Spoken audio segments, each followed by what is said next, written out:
Good morning. I'm in my kitchen and I just want to do a real quick video to give you a summary of a week's worth of food prep. I know sometimes people tend to have a little bit of a negative attitude when they talk about having to prep their food and all that goes into prepping their food, and they kind of make it an overwhelming experience. And what I try to do is get my house set up in a way that I truly enjoy being in my kitchen. So the first thing I do is I turn on all the lights in my kitchen. I turn on all the surrounding lights. I turn on a cooking channel on the Food Network. I open my blinds so that I get the sunshine, but I have all the lights on in my house so that it's bright.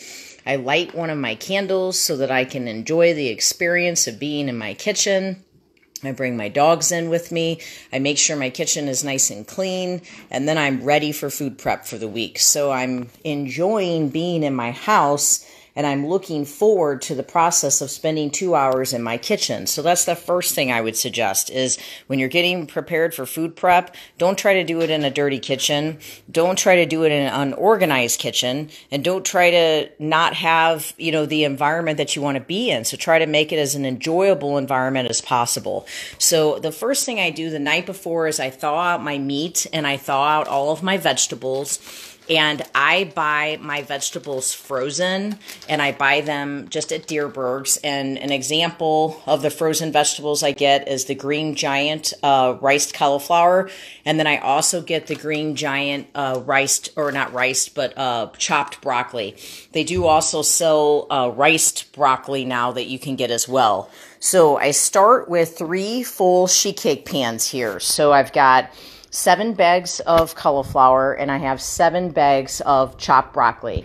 This is much easier to digest broccoli when it's really chopped fine like this, and even the riced broccoli is even better. But since I get 7 bags, it's just more difficult for me sometimes to get all 7 bags at the grocery store. I use my avocado oil and salt and pepper, so I have 3 sheet cake pans. So what I'm going to do is on my bottom shelf of my oven, I'm going to put 2 of those, and one will kind of overlap the other, and then on my top shelf, I'm going to put the other one. On a 350-degree oven, I'm going to cook those for between 30 and 45 minutes. So they'll just be off on their own cooking. Now, earlier I had a sheet cake pan with a wire rack in it, and that wire rack is kind of the normal rack that I've been talking and showing you. It's just a cooling rack. I buy those as a set. So here's your wire rack. It sets perfectly in that sheet cake pan. I just set that in that sheet cake pan. I put a little bit of parchment paper underneath just to try to keep it from getting too dirty. I set 4 packages of turkey bacon on that sheet cake pan. So it's 4 packages of uncured, no sugar added turkey bacon. And then over here in my skillet, I have 2 pounds of grass-fed beef that I get from O'Fallon Nutrition. And I will show you what that looks like. Also suggest getting it from Farmer Girl Meats, but this is the one that I get from O'Fallon Nutrition. It's a good price, and you can just walk in and they have it available. So that's my suggestion because it's local. Farmer Girl Meats will literally deliver it to your door, so that's another suggestion. So I've got my bacon ready. I have my beef already cooked down and ready. I'm doing all of this at the same time. And then in my oven, I have my chicken thighs. So I believe there's chicken thighs and chicken legs. I believe I have 16 pieces of chicken all cooking on top of that cooling rack. I took my avocado oil and my house seasoning. If you don't have my house seasoning recipe, just go out to YouTube and type in Debbie Portell house seasoning. That video will come up and you can share that with yourself. You can also subscribe to be able to get updates when we have new videos that come out, which I try to do every week. Chicken's baking. I'm about ready to flip that chicken. So as soon as I flip that chicken, I'll probably give it another 20 minutes to cook. And then I'm going to start getting out my Pyrex containers and just layer them all over my island. And I'm just going to start loading everything into the containers and I will be finished. These vegetables are going to go into the oven as soon as I get finished cooking the chicken. And here's my containers. I use the little circular containers and I use the rectangular containers.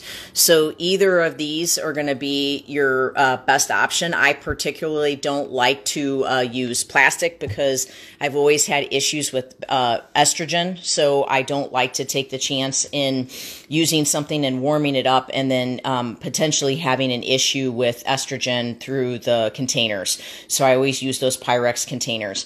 I didn't go out and buy them all at the same exact time. I just would buy like 4 at a time. So I would go on Amazon and I would buy 4, and then 2 weeks later I'd buy 4 more, and then 2 weeks later I'd buy 4 more. So that's how I ended up kind of building that. But that's a week's worth of food prep. What I recommend is that you set yourself up for enjoying the experience. So get your coffee made, turn your lights on, open your blinds, turn a cooking show on TV, have your kitchen nice and clean and ready for you, get your pans and stuff ready the night before, and then go in and enjoy the process of being in your home and enjoy being with your dogs, enjoy being with your family, and just cook. There's Cannon over there. There's John back there in the corner, but I just missed him. But there's Cannon down there with me spending time. So the last thing I'm going to do is I've got this little container, this little empty container. I'm going to make my mustard vinaigrette dressing that I make, and I'm going to store it in that container. And then what I'm going to do is I'm going to pour it on top of my ground beef. So I'll have the ground beef on top of the broccoli, and then I'll have that mustard vinaigrette on top of it. It's really good. It's kind of tastes like honey mustard, but there's no honey in it. So that's 1 week's worth of food prep. That's an easy week's worth of food prep. And again, remember, you're blessed to be able to eat clean. You're blessed to be able to make healthy choices with your body. You're blessed to be in a situation to where you can be well and you can provide yourself with a good quality lifestyle, and you can cook clean foods. You're blessed to be able to set yourself up for a quality week because the ingredients that you put in your body are going to have you feeling great. So don't look at this as a negative. Look at it as a positive, that you get to fuel yourself. You get to have yourself feel good. You get to experience some time at home with your family, with your dogs, with your cats, and just enjoy the experience. Don't make it a negative experience. Put something on TV that you enjoy. Thank you for listening, and enjoy your food prep this week. What you put in your body matters. Ingredients matter. Don't worry about demonizing food. Worry about being in a situation to where you care about what the food can do to you, and it just matters if it's clean or not. For more information for a 5-month nutrition program with Integrity Training Systems, you can take a look at us at integritytraininggroup.com, or you can call us for a free personal fitness assessment at 636-299-2208. We have locations in Creve Coeur, Clayton, and O'Fallon, Missouri. Thank you, and God bless.